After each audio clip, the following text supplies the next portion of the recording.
எதிரிச்ச இன்னைக்கு எபிசோட் எப்படி போப்போ நடக்கும் பார்ப்பேன். இன்னைக்கு எபிசோட் என்ன காட்டுறான், சக்தியும் கதிரும் சித்தார்த்தை கூப்பிட்டு காரில் போய்கிட்டு இருக்காங்க. அப்போ கதிர் வந்து ஜன்னைக்கு ஃபோன் போட்டு சொல்கிறான், சித்தார்த்து இப்போ எங்கே கஷ்டத்தில் தான் இருக்கா, விடிஞ்சதும் சித்தார்த்துக்கும் அஞ்சனாக்கும் ஏதாவது கோயிலில் கல்யாணம் பண்ணி வச்சுருவா அப்படின்னு சொல்கிறாங்க. ஜனனி சரின்னு சொல்கிறாங்க. அப்புறம் அவங்க பிளான் எல்லாத்துட்டையுமே சொல்கிறாங்க. உடனே நந்தினி சொல்கிறாங்க, அவங்க அசந்த நேரம் பார்த்து இங்கேருந்து நம்ம எல்லாரும் எஸ்கேப் ஆகி போயிடுவோம் அப்படின்னு சொல்கிறாங்க. அப்போ ஜனனி சொல்கிறாங்க, அவசரப்பட வேண்டாக்கா, நம்ம எல்லாத்தையும் பிளான் பண்ணி தான் செய்யணும் அப்படின்னு சொல்லி ஜனனி ஏதோ பிளான் பண்ணிக்கிட்டு இருக்காங்க.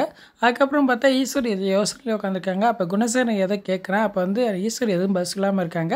நான் கேட்குறதுக்கு பதில் சொல்லாமல் என்ன திமிர உட்காந்துருக்கேடி அப்படின்னு சொல்கிறாங்க. அப்போ ஈஸ்வர் சொல்கிறாங்க, இந்த அதிகாரம் பண்ணுறதுல என்கிட்ட வச்சுக்கிறாதீங்க அப்படின்னு சொல்கிறாங்க. அப்போ விசாரிச்சு சொல்கிறாங்க, கட்டினவே அதிகாரம் பண்ணால் வேறு எவண்டி அதிகாரம் பண்ணுவா அப்படின்னு சொல்கிறாங்க. அப்போ ஈஸ்வர் சொல்கிறாங்க, என்னை கட்டிக்கங்கன்னு சொல்லி உங்ககிட்ட கெஞ்சினேன், இல்லை காலை பிடிச்சி அழுது என்ன ஏதோ மாடை பிடிச்சிட்டு இழுத்துட்டு வர மாதிரி கட்டி வச்சுட்டீங்க அப்படின்னு சொல்கிறாங்க. இதை கேட்டோன்னா குணசேகரனும் விசாரிச்சு அதிர்ச்சி ஆகிறாங்க.